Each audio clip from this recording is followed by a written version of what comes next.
adını ihtiyat-ı zuhur daqtırla biliyor musun? İhtiyat-ı zuhur. İhtiyatan öyle deyip ayttığı. İhtiyatan öyle. Ne hemen öylesi? Yani o da bir sürü mekalla oluyor, bir sürü bir obulu oluyor, bir sürü ulukon zayla oluyor, şehir bolmasa da şu tak zımma düşeyemeye düşmeyelim onu gurrun mu? O zaman şu zımma düşeyemeye düşmeyelim onu gurrun mu olan son? Zımma düşeyemeye mi düşmeyeyim mi? O ne kadar olamalı düşeye deyiptirler.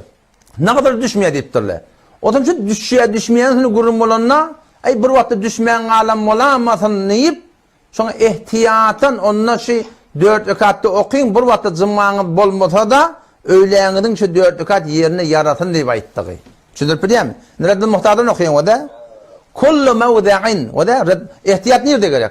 Kullu mevdi'in, haytı bir zayi ki vaka'a şakku fi kavni Misran.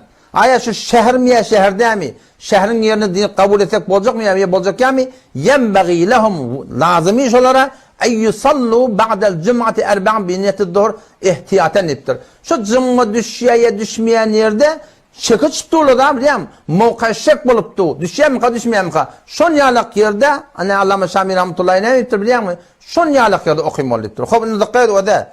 Vakti ki şu kitap şey deyiptu bir yerdeki şek düşse şu tadı ihtiyatıdır okuyulayan olsa hop ne şu bendirdi zımman şişeliğine şek yok ki. Eğer bendire şimdiyen mesela Mekke'de çöna onunla. Medine'de çöna onunla zımma.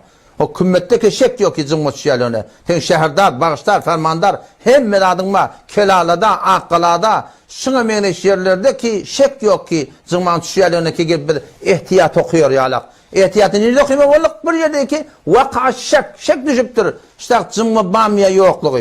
O zaman şu an bizim Ulukon şehirlerimizde meneden tahkikin boyunca başka olmalı tahkikini oturturlar. Mene belli burada görmek şek düşmeyen yerde ihtiyat okuyulsun. Kitap şey deyipti, şek düşen yerde deyipti. Ondan sonra yeni bir kurulmada zımmani ile düşüyor. 2 tane fetva var, zımmani ile düşüyor. Bir fetva şey gelen kitap, o da şehirler olmalı, bağışlar olmalı, devletin adamları olmalı işte koyanım. Atsapı olmalı, yeni burada olmalı. O bir fetva ne mi? Ulukon ovu da olsa şehrin yani ovan adamların köp gerekli hatta tapılıp duranlar olsa ovan Ulukon mescidine adamlar işinden sığmayacak olsa şu da zımma düşüyor deyiptirler. Şehir olmak gerekiyor deyiptirler.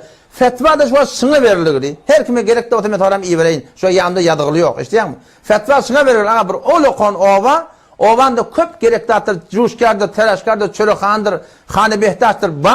O zaman ovan adamlar da şu Ulukon mescide işinden sığmayacak olsa şu da zımma düşüyor deyiptirler. O vakti bir zımma düşüyor olan haram ihtiyatı zuhurun manası yok. Ondan sonra da barınlı bir yerik şeke çıptır diyorlar. Bir yerik şeke çıptır diyorlar. Allame Şamil Rahmetullahi iştihada şunu gurun edip ne mi diye ahirde biliyor musun? Naam hava diye. İn edde ile mefsede la tuf'alu ciharen niptir.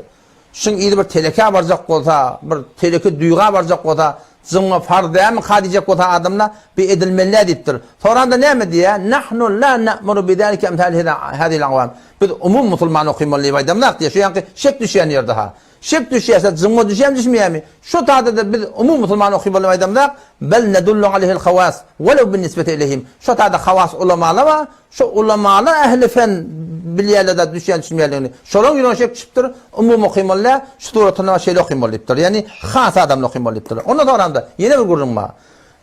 Yankı Behr-ı Raik'te bir kitabımız var. Behr-ı Raik. Salat-ı Cuma'nı gidip ulamalı okuyudurlar. İbn-i Nuceym rahmetullahi aleyh.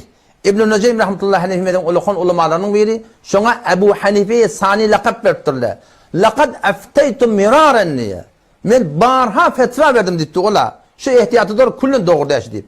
O zaman orta miyana yani Allame Şamil rahmetullahi aleyh Hanefi mezhepte bir yankı ashab-ı tercih deyip bir gurum var ha Hanefi mezhepte. Yani Hanefi mezhepte kitabını kendi atlı geliptir. Şun şundan bir ileri çekken adamla var. Şuna fetva vermeliyip Allame Şamil rahmetullahi biri. Şu şunu yumuşak aydan kepsi de ağa bir yerdeki şek düşse şu şek düşen yerde şu tanın ulamaları okuymalı. Umum okuymalı yanında adı yok. O zaman şu taydan yani Akkala'da kümmette benderdeki gurun yok okuymalı. Çünkü ortada şek yok mu zımman düşerlerine. Haydi bir de şek bozan men gören adıma şey başı ulama tahkikine sırla men yanlışam mı men kefimi uğrup almaktan men müşkülüm yok yani.